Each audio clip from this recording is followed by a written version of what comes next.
city of Denver, the state of Colorado, you guys have been fucking amazing for the last 10 years.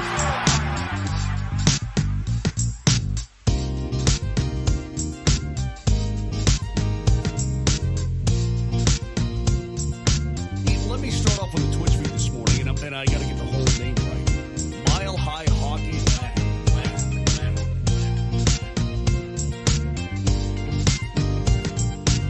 Welcome to the Mile High Hockey Lab.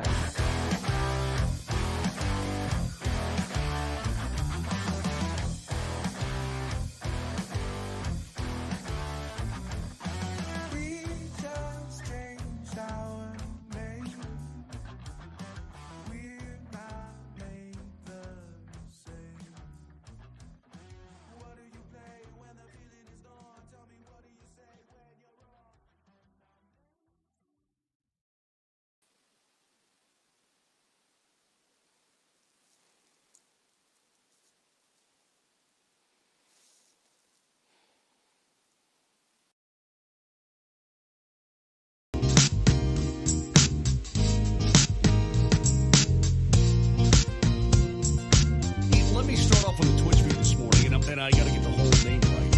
Mile High Hockey Lab.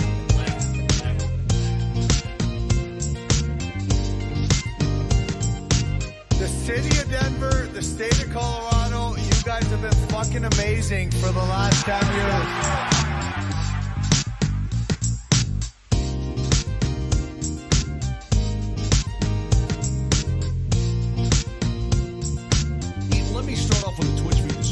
And I got to get the whole name right. Mile High Hockey Lab.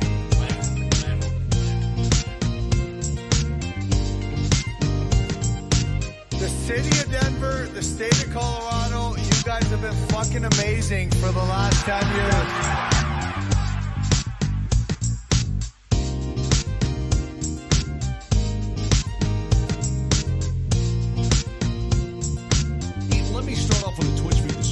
And I got to get the whole name right. Mile High Hockey Lab.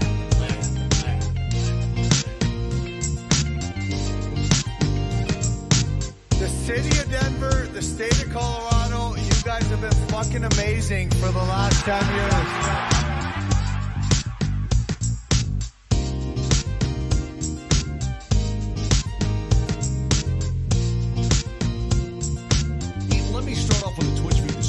And I got to get the whole name right. Mile High Hockey Lab.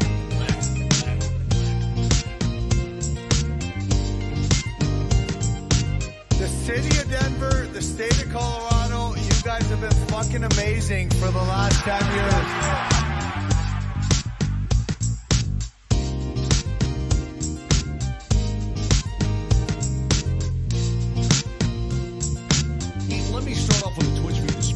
And I got to get the whole name right. Mile High Hockey Lab. Welcome to the Mile High Hockey Lab.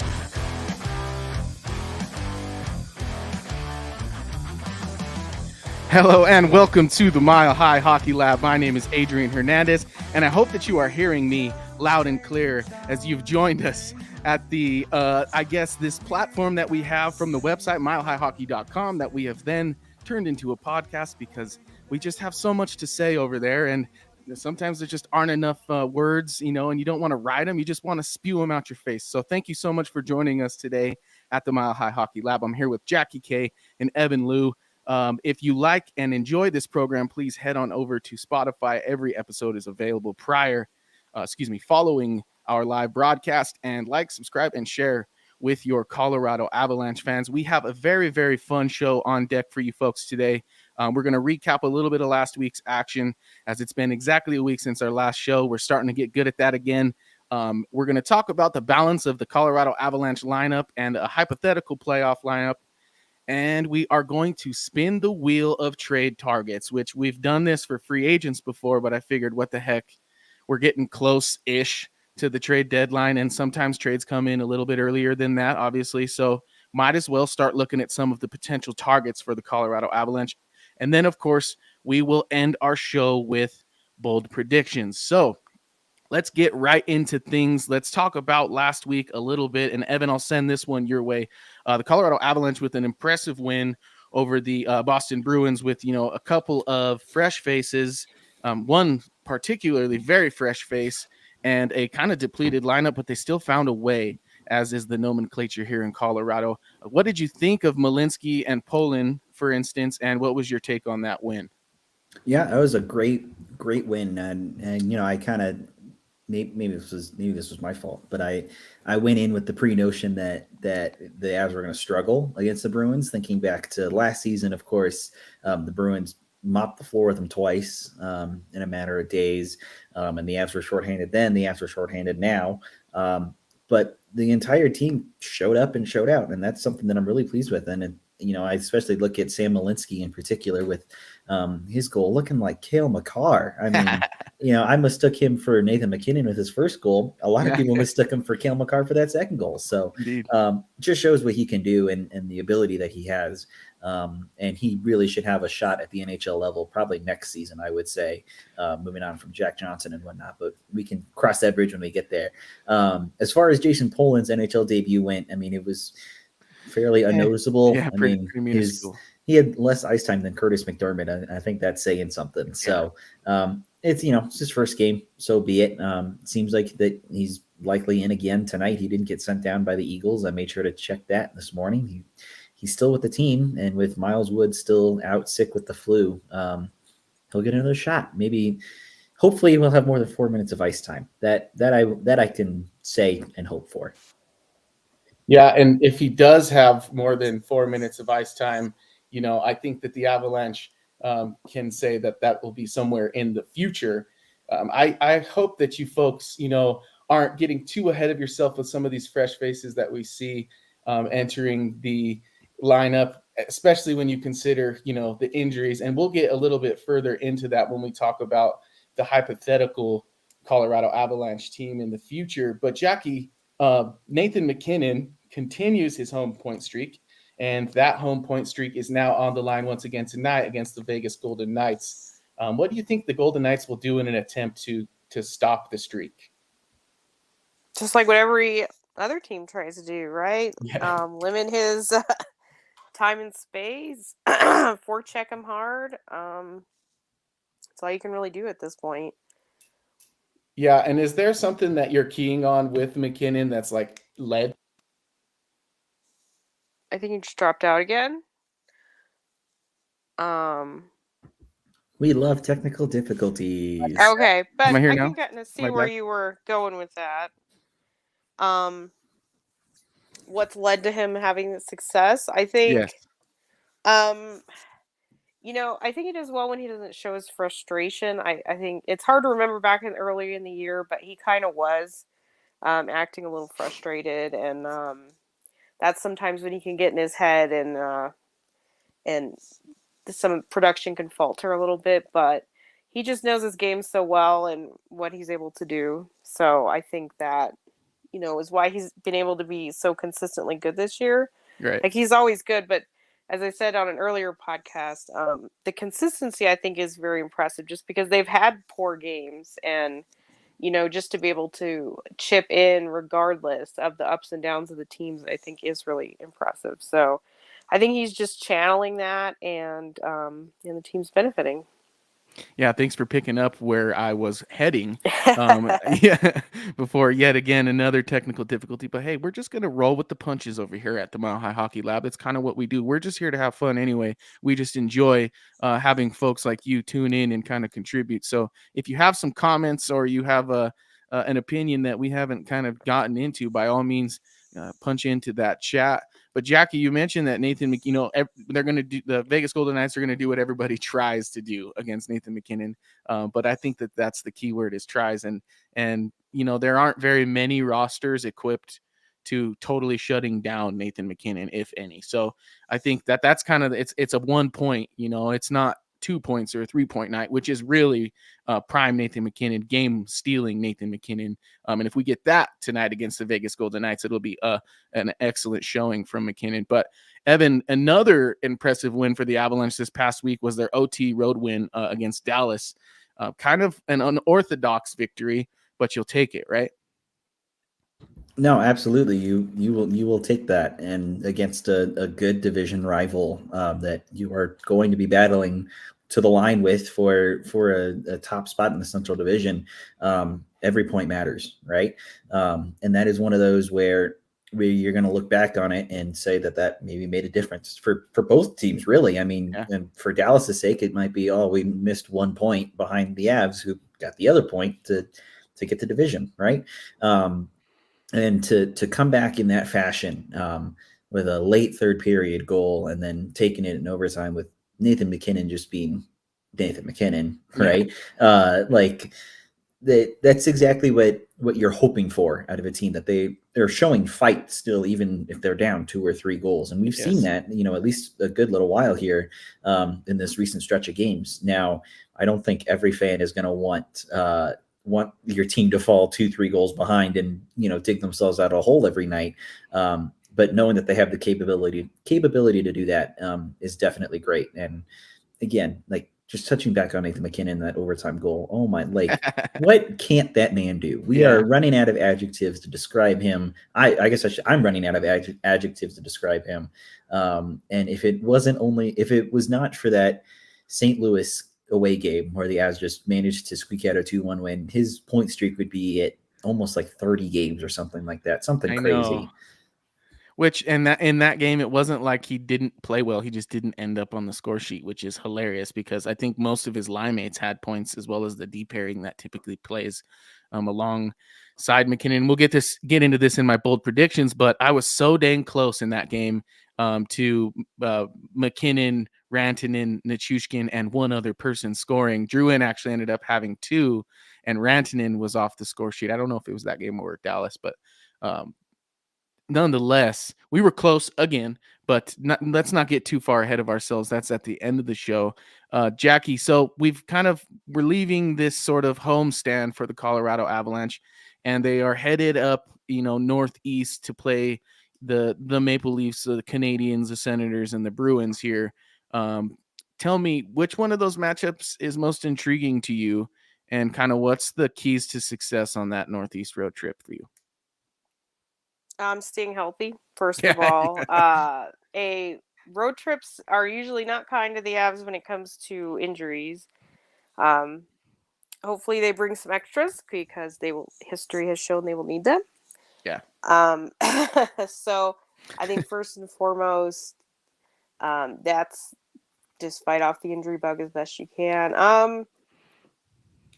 They haven't played as well on the road this year, but they haven't had really any too many big road trips. So yeah, I am kind of interested to see if this one changes the tide a little bit on that.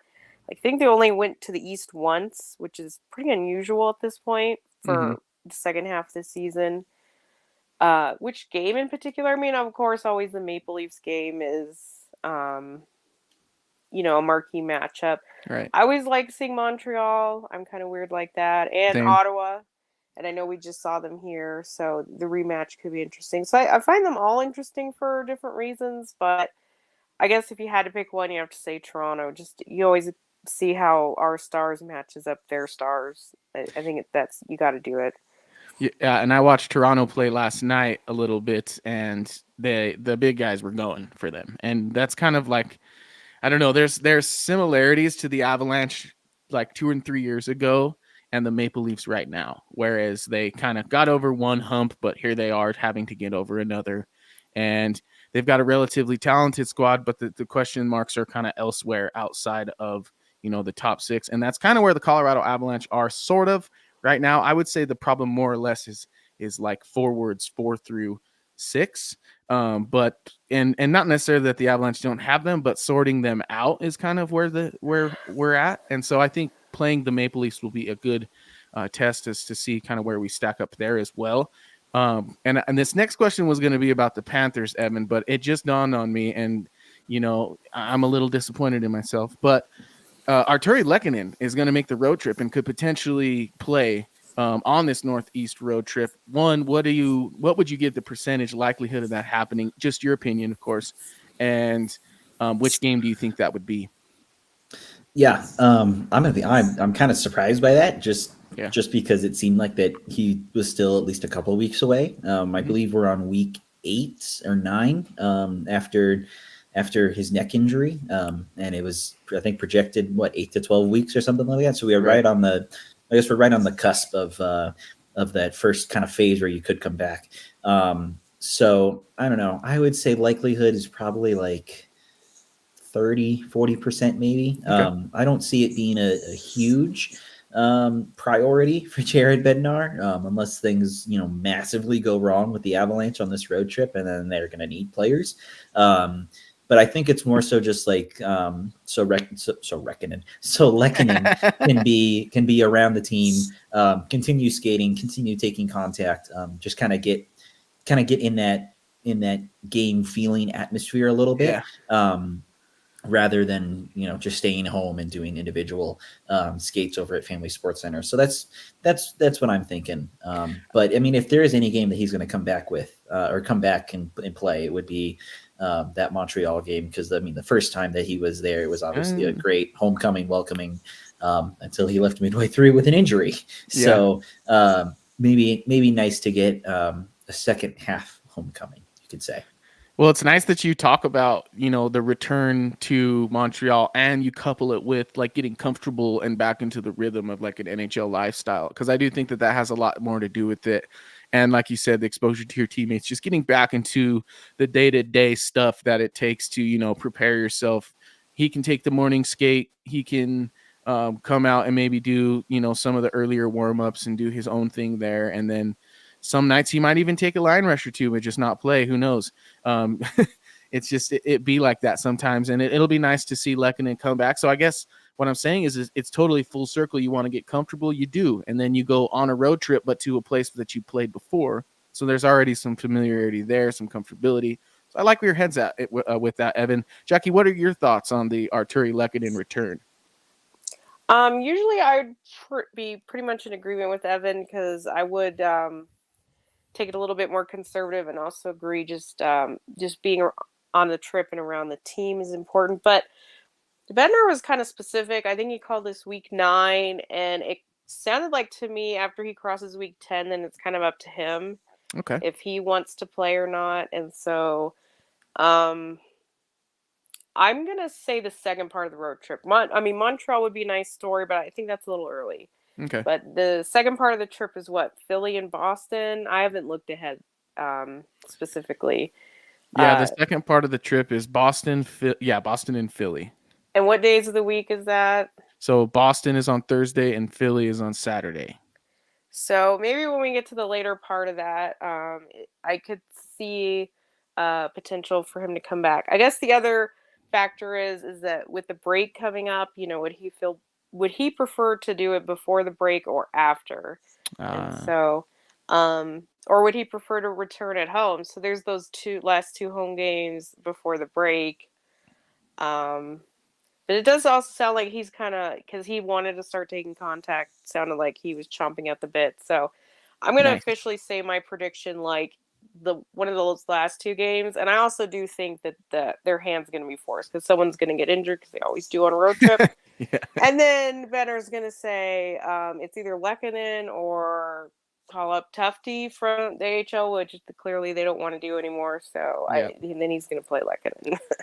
Well, another part of that, and I agree with you. I think I like those last two games. I think it's going to take a little longer than like kind of the timetable feels, because I think we've been hearing nothing, and then all of a sudden he's like in a non-contact sweater, so we immediately think, oh, well, he's good to go then. But the other thing to consider is that after tonight, they don't play again until Saturday, so that's quite a few days off. More than typical, I should say. It's not a game every other day or 2 days, so. That'll be good for them in that regard, for Lehkonen to kind of get more familiar. I, for one, just can't wait until that's a reality, because, the real timetable that I'm curious about is, when does this Colorado Avalanche team start to look like the team that it was intended to be in terms of the eyes of management? Like when you put this team on a chalkboard without considering their status, obviously, say everyone's healthy, where does this team stand and what does it look like? So that's going to be our next segment. So I'm just going to get right into that with you two now. And I prefaced this in the script with this. I said health does play a factor, and obviously the Avalanche are not a beacon of health. But say everyone return and or arrives, Kovalenko, and the Avalanche, ice a full and healthy lineup. And I gave my hypothetical group, which was first line Drouin, McKinnon, and Rantanen. Second line Lehkonen, Ross Colton, Nichushkin. Third line Landeskog, Johansson, Kovalenko. Fourth line Cogliano, Olofsson, O'Connor, with Kiviranta, McDermott, Myers, Poland, Olausson, and Tufte in the wings waiting. And then my defensive group was Devon Toews and Kale McCarr, of course, Sam Girard, Josh Manson, and Jack Johnson and Bo Byram, with Sam Alinsky, Caleb Jones, Wyatt Amat, and Brad Hunt in the wings as well. So that's kind of just the way I set this segment up. But Evan, first of all, if it looks like this, is this a balanced and deep Avalanche team, or are we still kind of a top-heavy squad in 2023-24? It's definitely a lot more balanced than it is right now. Yeah. That's for sure. I think kind of the two big questions that I have with this lineup in particular, is one, how will Ross Colton perform as 2C kind of, because there's always been that debate between Ryjo and Colton, and of course Ryjo was not really to that level, doesn't really fit in with the team and the style of play, right. Hence why he's kind of more in the bottom six role, at least in this instance. But how would he look with Artturi Lehkonen to his wing? I think it was earlier this morning that Bednar was teasing that Drouin would stay on the top line, and then Lehkonen would be on the second line with Nichushkin, and then one of the two of Colton and Johansson.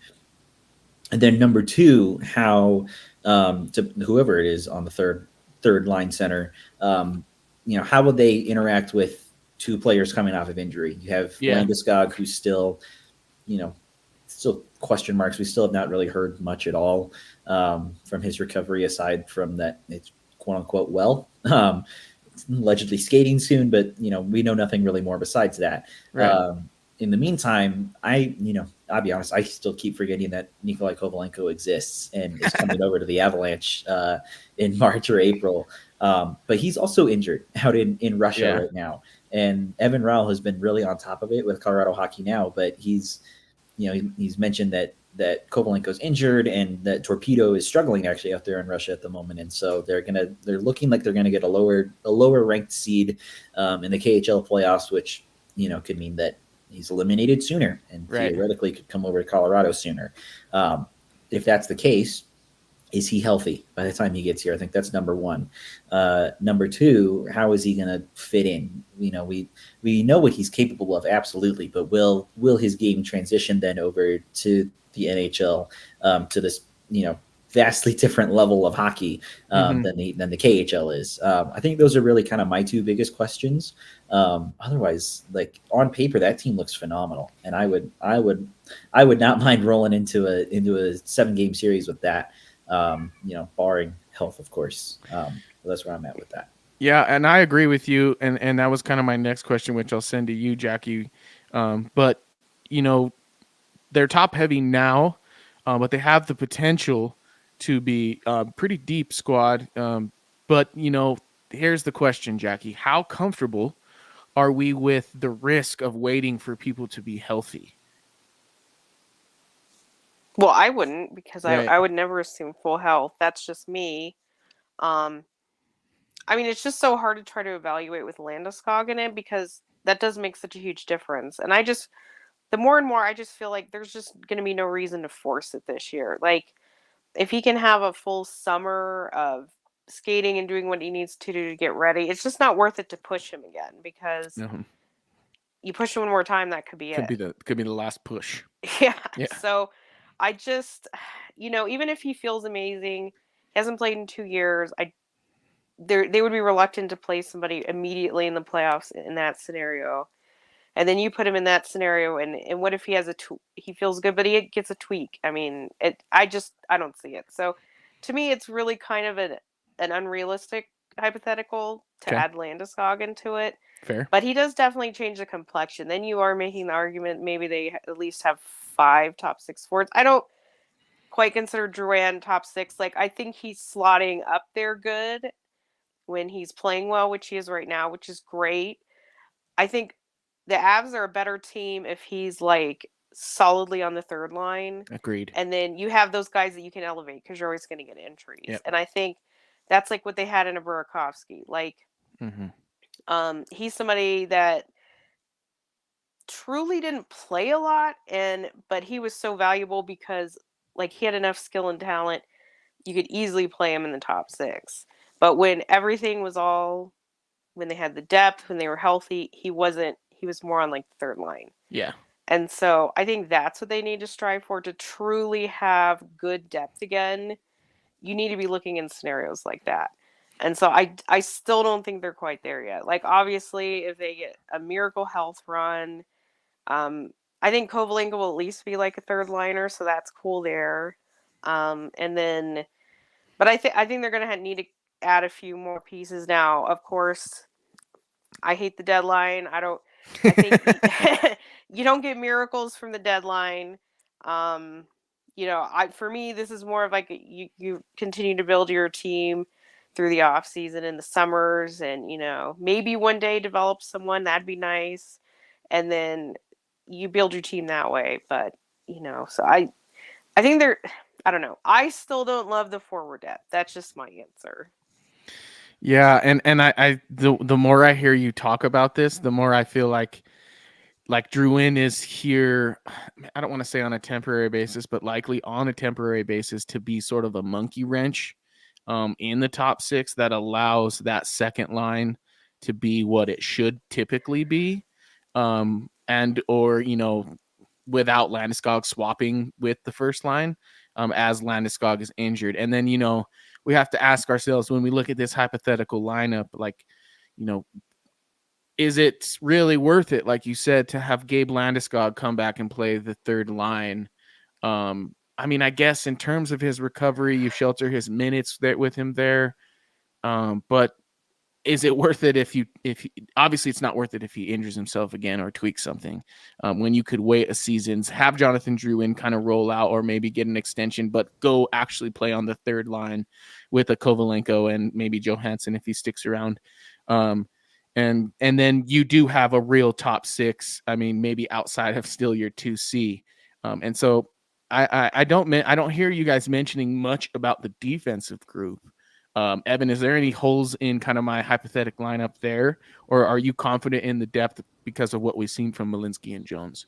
Yeah, I was about to ask to touch on the defense because I am mostly comfortable with that defense. I mean, when you're leading the line with Devontae and Kilmakar as defensive partners, that's already hard to beat in and of itself.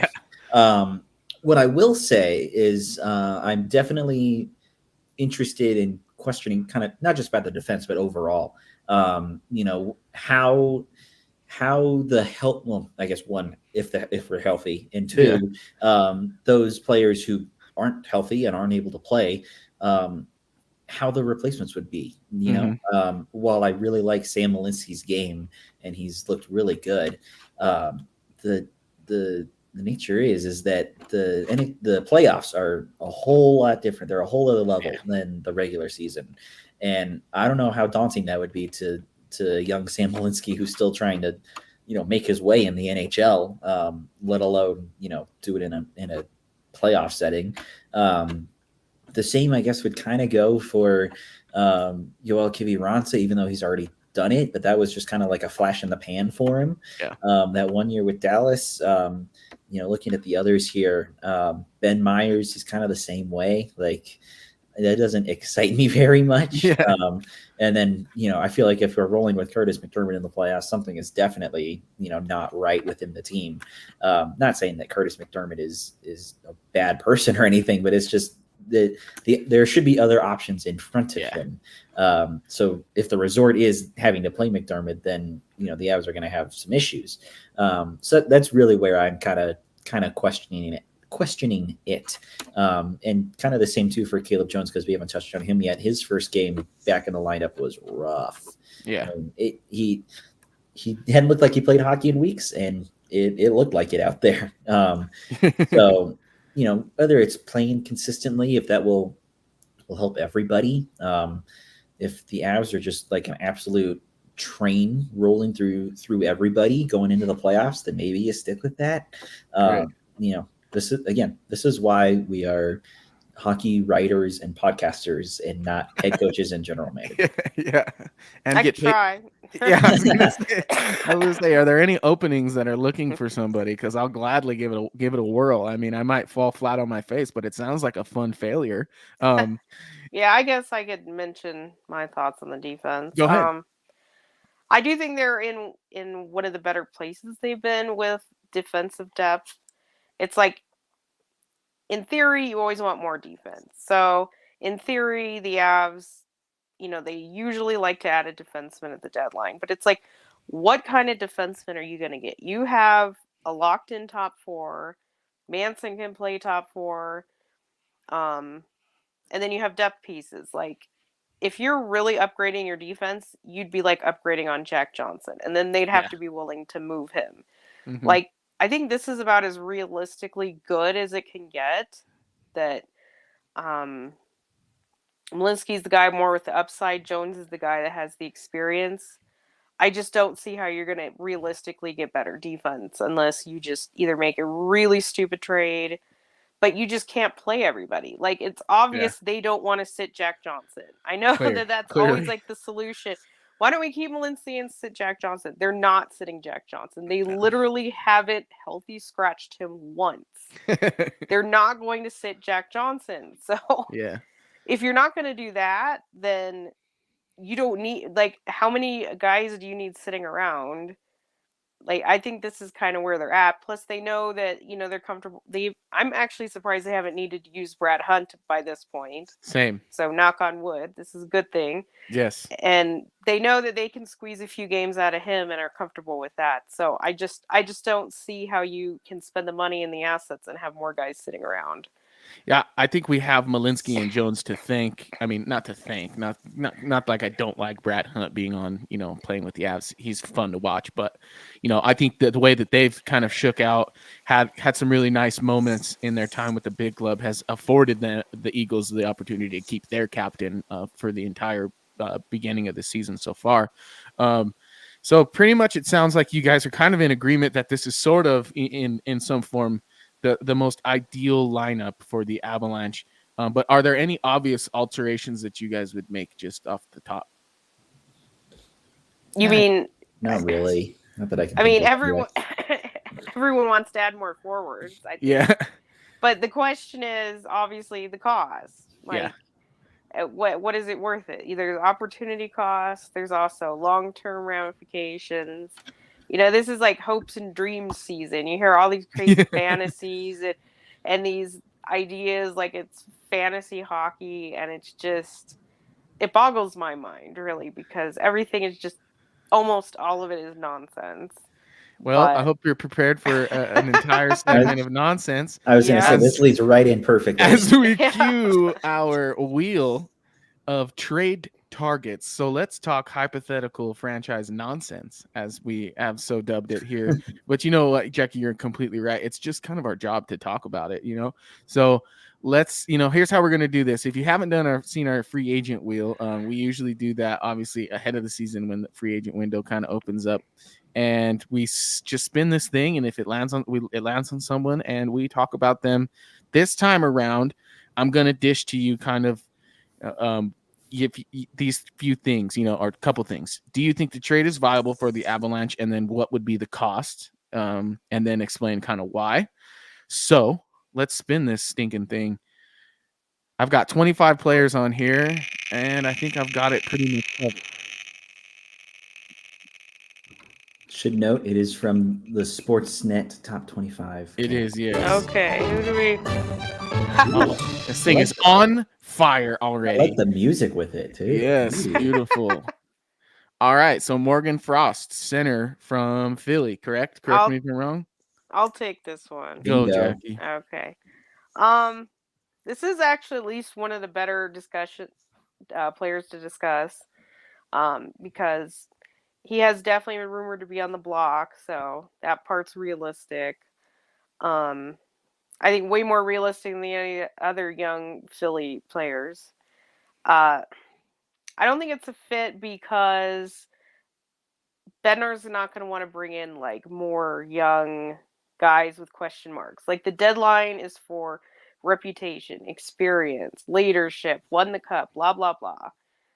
So the guys that you get at the deadline are way more for like intangibles, let's be honest, than like Right. potential.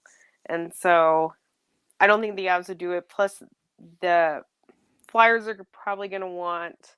I mean, they're kind of in a tough position because they know the guy wants to move and needs to move, but they're going to want young assets, which that's something the Avs don't have. Yeah. So, what's the fit there? Like who is young and not working out that the Avs could swap for him? They don't really have that. Like, do the Flyers want Lawson? Yeah. No, they're probably looking for somebody that has a little bit more of an NHL resume. Well, the Avs don't really have that. Like Ben Myers, one of the people that were pounding the table to sign him. Myers probably isn't going to return somebody with pedigree. So what would the Avs have to fit there? And I just don't really see a fit. But I mean, in general, I agree with the concept of trying a guy that has some potential, but I just don't think they're in the market for that. Well, it's interesting that you mentioned the intangibles because I totally agree with you. Like, especially if we're talking about shoring up the second line center like this. No offense to Morgan Frost, but he's probably not that. No. He's played more than 70 games once in his 5 years as a pro. Obviously, in 1920, he had 20 his rookie year, and then in 2021, he only played 2 games. Right now, he's got 6 goals and 7 assists, is +7 in 29 games played, and he was a first-round draft pick, 27th overall, with a cap hit of $2.1 million. Evan, what are your thoughts on Morgan Frost? Yeah, I was gonna say I'm kind of in the similar boat of Jackie. Just kind of looking him up. His cap hit's not bad, which I think would be ideal for the Avs because they are still kind of tight on cap space, even after the Tomas Tatar move. But I'm in agreement that like you're gonna want somebody who has that playoff capability and has that experience and will drive your team, to victory almost, right? I would almost think something along the line of Andrew Cogliano-esque is what the Avs are more looking for. But I think they're looking for that in a top 6 player, which I don't know how viable that is, So like I wouldn't be opposed to Morgan Frost, but I don't know how much that would actually improve, over like Ryan Johansson. That's where I'm at with that. Yeah, and Jackie, tell me this. So you more than once said you think this just isn't probably the Avalanche year, and that they should be making decisions more with the frame of mind of the next few years being a real opportunity for them. What does getting a guy like Morgan Frost and maybe offloading someone like Johansson? Obviously, it's going to send a bad message heading into the playoffs. It feels like you're kind of like working to shore up your young group while you're in a playoff or a cup window. But does that maybe fit the dialogue that you've kind of spoken to? I mean, I guess there's a couple things there. Sure, every time you remove a veteran, you have the guys wondering why, but yeah, I mean the return definitely softens that blow. It's gonna be so hard to move Johansson, I really think, because teams just don't take $4 million, and it's for next year too. If it was just this year, I think that's way more workable. But you're asking someone to eat their cap up $4 million next year. That's a lot of negative value in a trade, and the Avs don't have assets to put in a trade to counterbalance that. So, like Johansson wouldn't go for Frost. It just doesn't make sense. It would be like way too many dollars in for Philly because, as Evan mentioned, Frost's cap hit is pretty low, and So it'd be Philly taking on cap hit, and they're not going to do that because Yeah. they're in a playoff spot now too. So any cap that they have for flexibility is to make them better. And it is not like Johansson can't play. I mean, we've seen he scored 11 or 12 goals, whatever it is now, but like everybody knows, nobody's stupid. They know that he was traded for literally nothing. And if the Avs are trying to dump him, they're not going to do it for free. Yeah. And I think the Avs and Avs fans need to kind of accept that he's probably going to still be here. Hmm. It's the bed that they made. Like when you get a deal that's too good to be true. So maybe sometimes it is. It just is. And they're just gonna have to work with him. Like I said, I don't think he's entirely worthless, but He's just not the 2C answer as it feels. no, but Yeah. they kind of like they bought and they paid for it and now they have it. So, Exactly. Yeah. I like that you said they made their bed, now they have to lie in it. Yeah. Yeah. So as far as like your question about, if we're really trying to fortify for maybe the next 2-3 years, that's tough because I don't agree on any rentals, and Frost wouldn't be because of his age, but they do Good. need to look for more like RFA deals, like how they got Colton and Lehkonen. If they're ever going to use assets, those deals make more sense at least, and and those have worked out much better for them, which is good, and they haven't had to burn the wad of every last asset to get those types of players. So they should stick with that and not try to make some bold move. Don't trade I really don't think they should trade their first because they truly really only have about 3 prospects anymore. Yeah. Truly. I mean, let's be honest, they have like 3 prospects. So don't trade that first. You got to have something you can trade moving forward. And so I just don't think this year is the year to just get crazy rentals. It's just not going to work.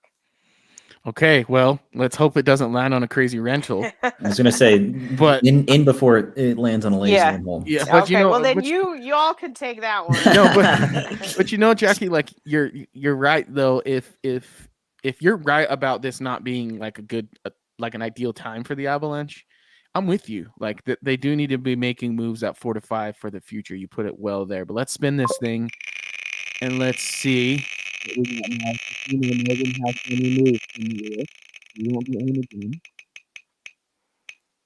Oh. We got Christopher Tanev, D-man from Calgary. Evan, thoughts? I mean, he's definitely not a bad player. I'll give him that for sure. I think it's more so just like the Avs don't really, I feel like, need him. Yeah. I think that's where I'm at with that. 34 years old, $3 million cap hit. He's a little on the older side. Let me look at his contract real quick. Is he a UFA or RFA? Maybe someone else knows this. UFA, I think. UFA? Okay. Is he UFA at the end of this year? So it'd be a I'm not sure about his status as of. Let me see. Free agent. Regardless of whether or not he's a UFA or RFA, he's a UFA. There we go. Yeah. This would very much be a rental move for the Avalanche. I would like to not see them bring him in and then see him as like a Jack Johnson replacement or as another Jack Johnson.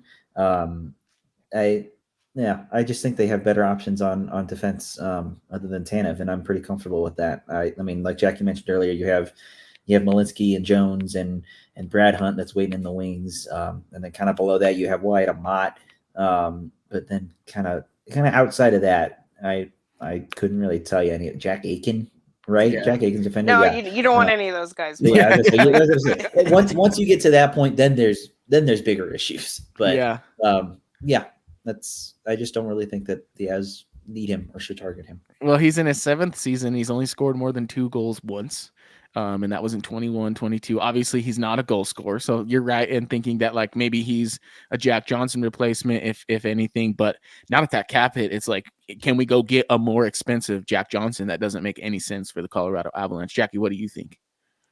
Basically the same thoughts. And what I said earlier, I just like more defense always sounds great, but like in actuality, I just don't see how they're going to be able to add a guy like that. And unless they're taking Josh Manson or something. I mean, even if they took Jack Johnson, is that where the Avs really need to spend their extra Yeah. cap dollars right now? Yeah. Like, Is they that need what to we're spend that shoring up? money on a forward. I mean, I know that they always want more defense heading into the playoffs, and it makes sense, but you're just not going to have like 10 NHL capable defensemen. Like, it's Yeah. just, you can only do so much. There's only so many cap. There's only so many moves you can make. Is that where you want to see the bulk of your assets going at this deadline? Probably not. Yeah. I think they probably should, they're expecting Kovalenko. If they can get one forward without giving up anything major, maybe like a Sean Monahan or something, then do it. And then, I mean, to be honest, they'll probably get a third goaltender because, they do that almost every single year. The ironic thing is the only year they didn't do that, they won the cup. But every other year we need a third goaltender. And that's the prime one where a prospect gets dumped. That's the one where you can ticket somebody from the Eagles is going to go. Is it Myers? Is it a Lawson? We saw someone go on waivers today, right? Chris Wagner. He hasn't Chris played all Wagner. year. So that's just kind of like to get him down to the Eagles. He hasn't played all year. Gotcha. I mean, the Avs probably would use him. He hasn't played all year, so I don't know how long he needs to get his game back into shape. But yeah, I won't be shocked if the Avs use him in like a month. Okay. Well, let's spin this thing again. I'm in agreement with you there. I just don't think that one makes kind of any sense at all. But hey, we've been wrong before about these trade targets, so maybe we'll be wrong again. We spin in. Oh, there we go. Come on, we need to do a whole wheel of just third goaltenders. Yeah. There's some goalies on here. Maybe we'll get one on this spin. Oh no, we're just gonna get another defender. Another defender. That's another big defender. ticket. Another Yeah. defender, and isn't he also in Calgary? Mm-hmm. Yeah, So he's a we're big just- ticket though. They're not going to pay for that. That's gonna be a big. Yeah, big so Noah piece. Hannafin, he's at a $4.9.5 million cap hit. He was a 5th overall pick in 2015. Like you said, big ticket. I think on this list on Sportsnet, he's like the 9th on the way down. So yeah, like you said, he's right behind Jake Gensel. We talked maybe not adding defense. We talked a little bit about how, the Avalanche don't need to be spending their dimes on like 6 and 7D, but Noah Hannafin is not a 6 and 7D. Mm-hmm. Does any of that make sense to you, Evan? I was gonna try and make a case for him. He's a UFA at the end of the year. His last 2 years he's been on a no trade clause.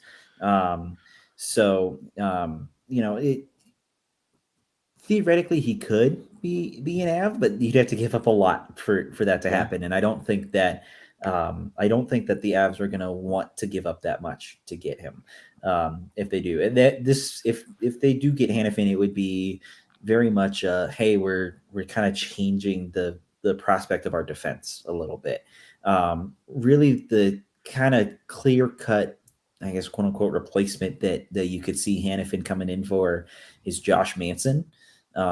Maybe switching the two, and then the Avs give up, a prospect or maybe a draft pick down somewhere down the line too to kind of taste. That's not the right word I'm looking for.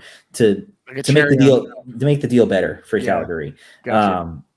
So I mean that's really the only thing I would think of. I can already hear the people shouting, trade Sam Girard for Noah Hannafin, or I don't think that's going to work out. Bowen Byra, but yeah, I don't see that working out. Not either. one for one. It's funny that you mentioned Josh Manson because I didn't even think about that. But I mean, their cap hit is similar. Josh is at a $4.5 million.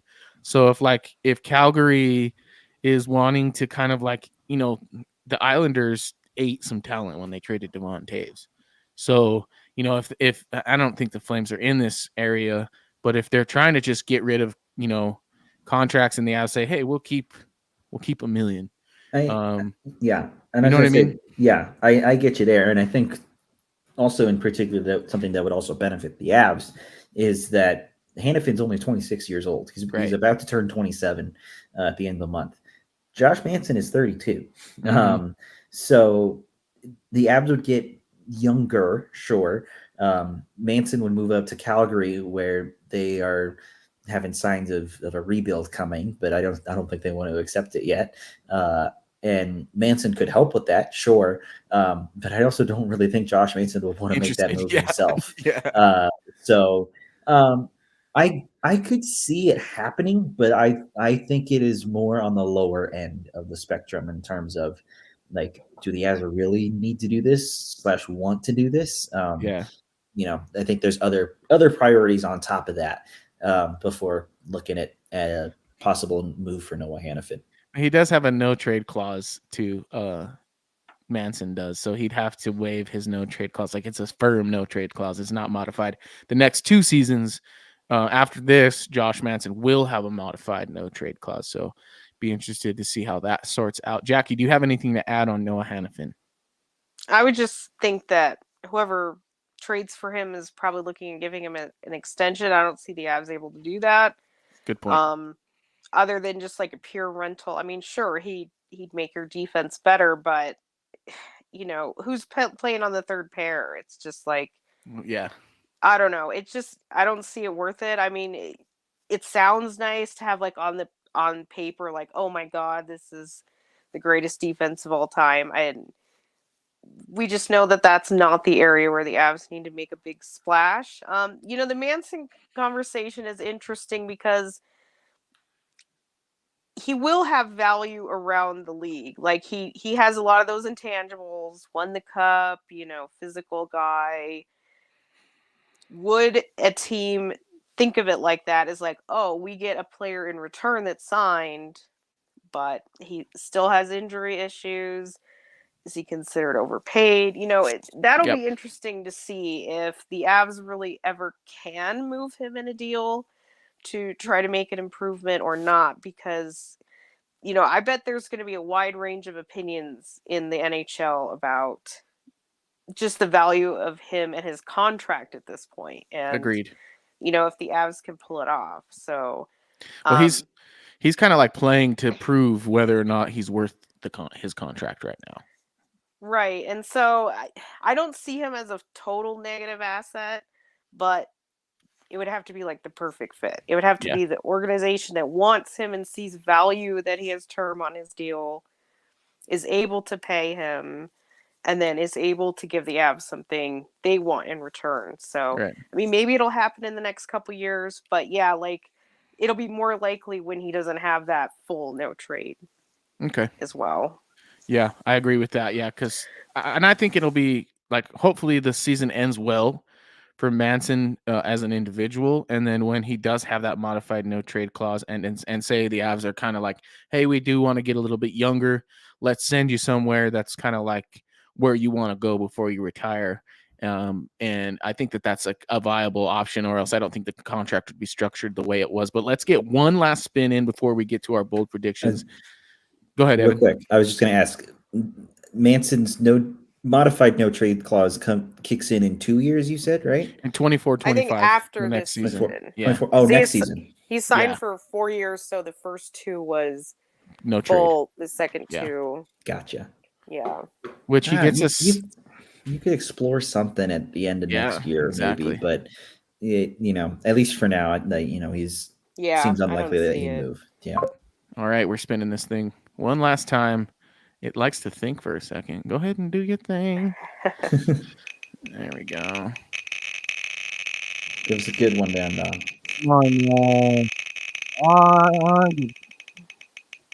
Oh, we did get a goalie. And we did get a good one to end on. Jake Okay. Allen. Let's have this flippin' talk.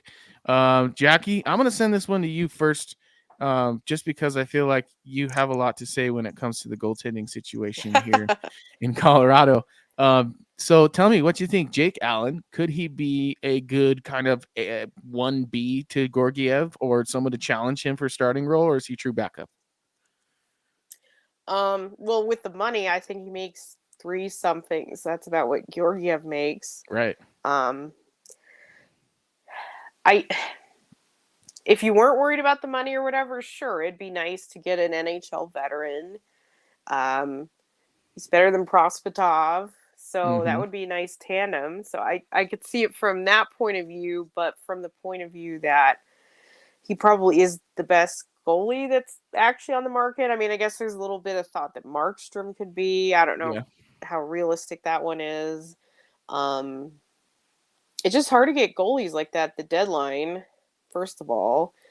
And just the Avs are just never gonna pay. Like they hitched their wagon to Georgiev, and so they're Yeah. gonna kind of see that through. Like if they bring in somebody else, they're not gonna pay $3 million for a backup if it's either that guy or Georgiev. So I don't see that either with limited assets. I think they're just gonna get like a third goalie, a Hutchinson type, uh, and just kind of roll with the gaggle of third goalie types. Okay, and you're gonna hate this. You're gonna hate this. I already know it. But safe, just off the top, one, I know for a fact that you believe that the Avs and the Canadians are always trade potentials because they work well together and have in the past. They do, yes. What about Anunin? Is he further along than the Avs are ready for him to be? And could he be kind of swapped in a way that made sense with some other things around it to shore up the backup role in Colorado while simultaneously giving the Canadians a prospect in net? I think they have several. I'd have to. I don't know exactly off the top of my head, but I don't think they're an organization that doesn't have goalies in the pipeline. I know they still have Montembeau. I think they still haven't waived some. Like I think they have plenty. The other thing is like Annunin's not going to be waiver exempt next year. Like the clock kind of ticked. Like it's not Exactly. ticking, it ticked. Oh, Like, really? Okay, gotcha. It's I mean, he's only played what, like 3-4 games in the NHL. That's not enough. Like that's not Mhm. enough for another team to really see value in that. Like if the Avs were taking him seriously, he should have been starting. Just Yep. period. Like this is the year they could have at least given him and Prospetov some, and they just haven't. And it's just like it's too late. Just just based like on it his is for contract status, it's just too late.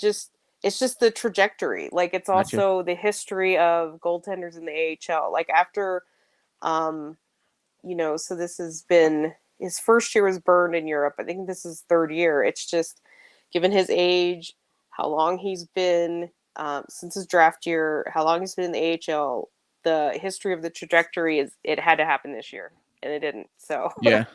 Well, you're um, right because they have Sam Montembeault and Caden Primo. So, and I think that those are yeah, both kind of like the two dudes that they're going with in the future, likely, or at least one of them. And then maybe bring in somebody else. Like Montembeault has more games played than all three of the goalies, including Jake Allen, which I think is why Jake Allen is on this list of potential trade targets. But Evan, maybe so let's say it's not Anunin. Is there an ask for you that makes sense to going to get Jake Allen? And what are your thoughts on the goaltending situation here in Colorado? Well, first off, I'm looking at Jake Allen's contract right now. He does have a modified no trade clause.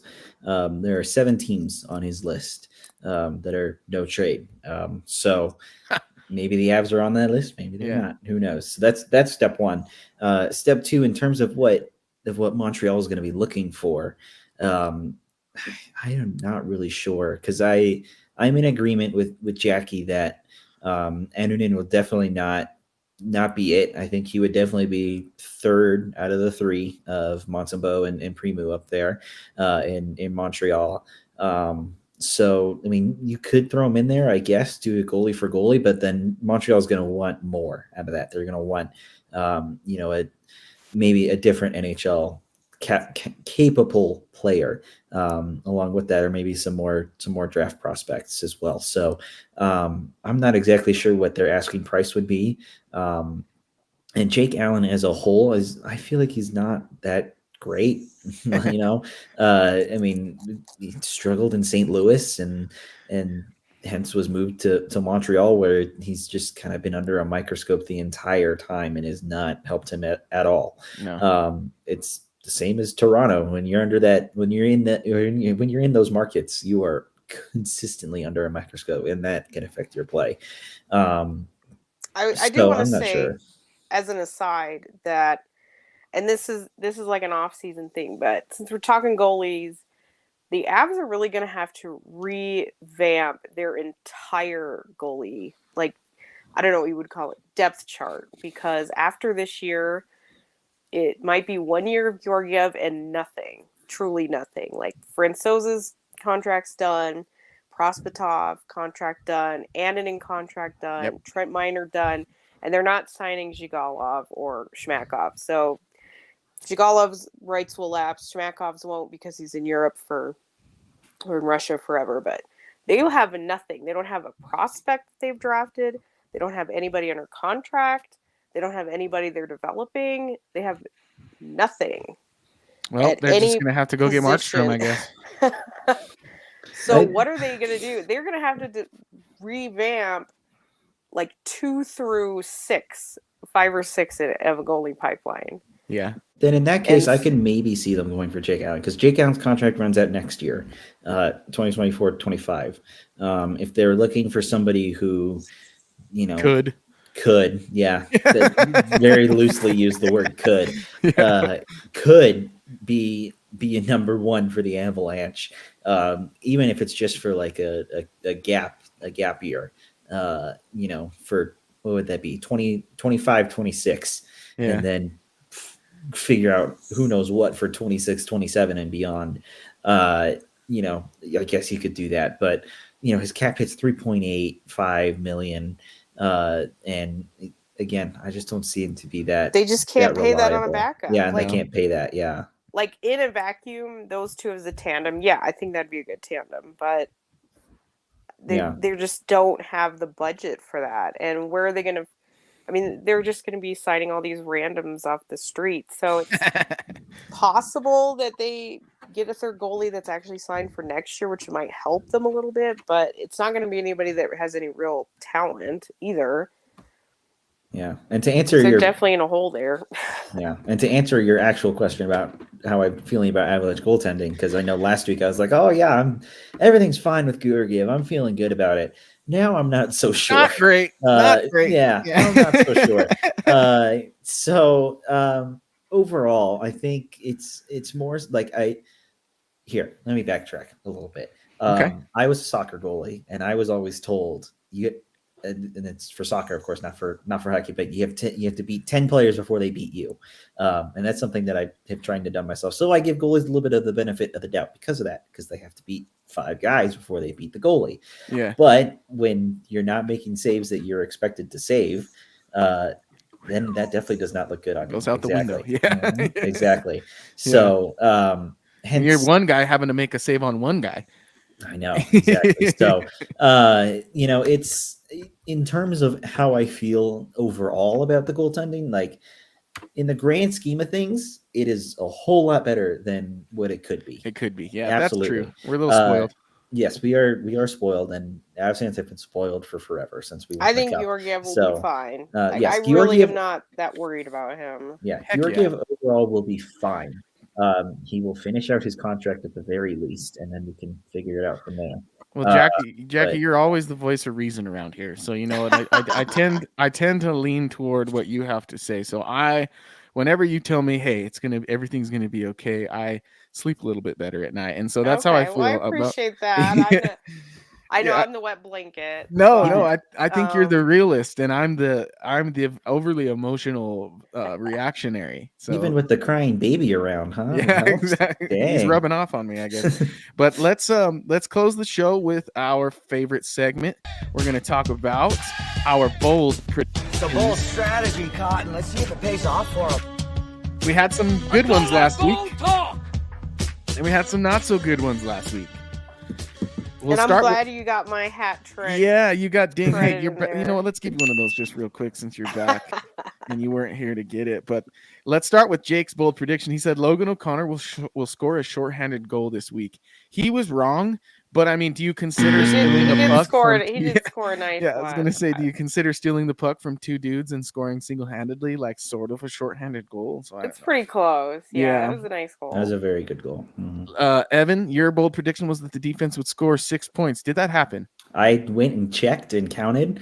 I should have done a whole lot more because with all the scoring this week, I was gonna say, over they how many games is that? That shouldn't be that hard to I, get I, 6 I said points. I said 6 points in a week. I should have done at least 10. 10, yeah. Because they finished with 16 points Wow. So, as a wow. defense. So So, that I is mean, very good. Good for you for being right on that one, I guess, huh? You should say 6. Okay, all right. Yeah, you I should've- might hold that for mine. Hold on.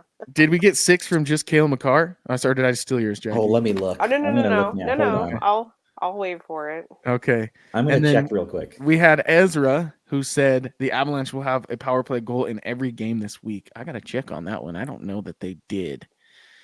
Let me see. I can Let's check that while looking at McCarr's point total. Yeah, and Get while I back to look you on that, while I look at that as well, my bold prediction was that McKinnon, Rantanen, and Achushkin would have a goal alongside, kind of just a random fourth person in a win.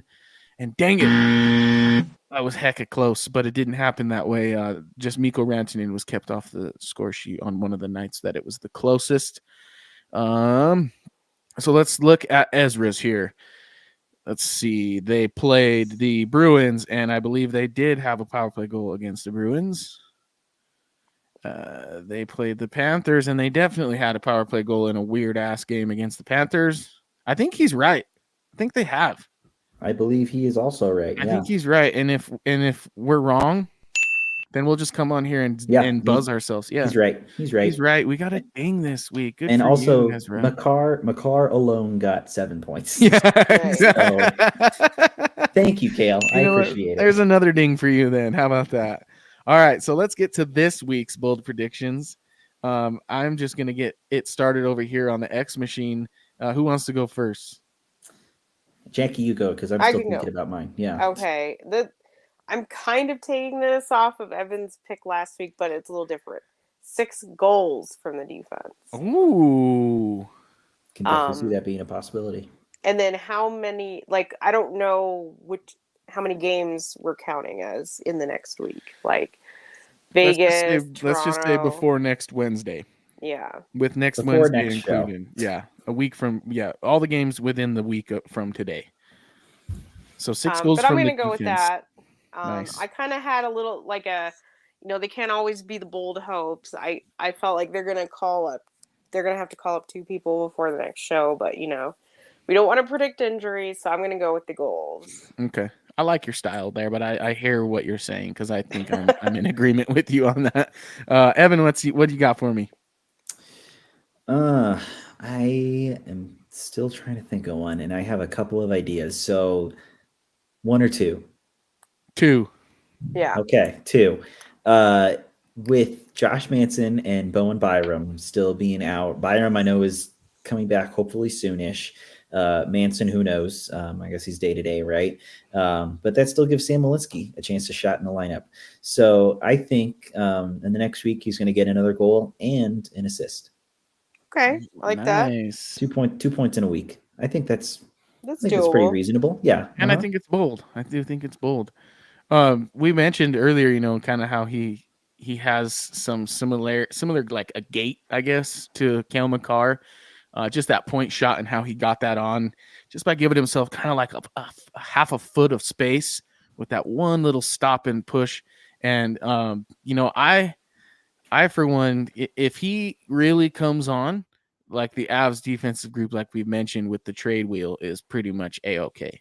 Because if he can withstand playoff hockey and you actually get to have the conversation between like him and Jack Johnson or him and Bo Byram, if Bo Byram's kind of not all the way healthy still, then it's not that big a deal. Where it becomes a problem is if Caleb Jones and Sam Malinsky are nothing like they've been in the regular season, if they do have to play in the playoffs, and then we're in some serious trouble. So hopefully, a 2-point night or a 2-point week, I guess, even would go a long way towards ensuring the confidence of both Bednar and Malinsky. But we got a little comment here that says let's effing go against the Knights tonight. We are here Yes. for you on that. I agree with you. Yeah, Love a I fun think we day. all agree. Yeah. Hope you Yeah. can stay up for it. It's gonna be Yeah, I a was late gonna one. say we got a Another game late in one. Colorado that doesn't start till 8 p.m. Is this one on national television? Is It that right? Yes, so it's Yeah. gonna be more like 8:20.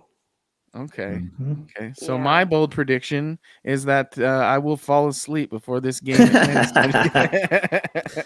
I don't know how bold that is, considering the not so considering bold the households prediction. over there. I'm just kidding.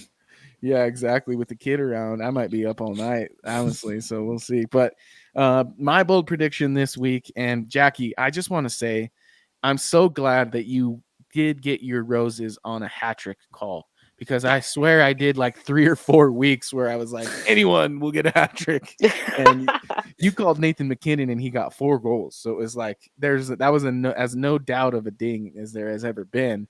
But going along with kind of like picking somebody big that hasn't really had kind of like a signature night in a while, I'm going to say that Mikko Rantanen has himself a 4-point night this week.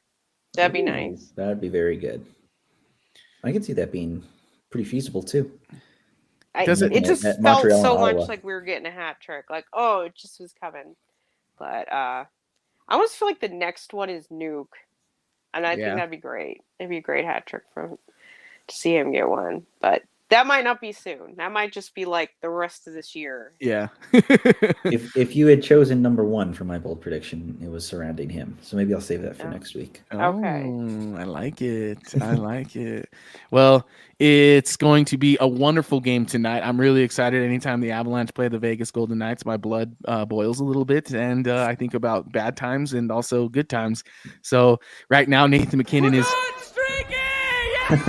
and I really want that to continue because it can't end against the Vegas Golden Knights, and knock on wood, because I feel like I just threw it out into the universe.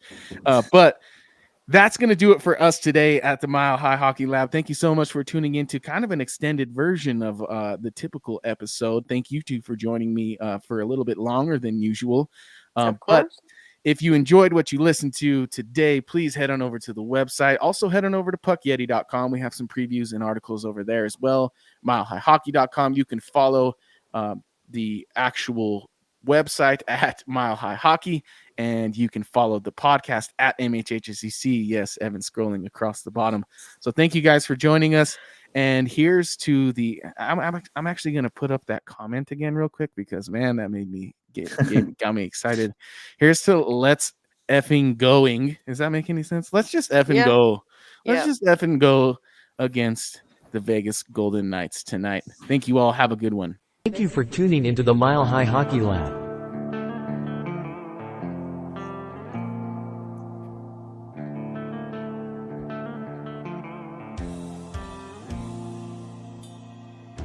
Sunset, take me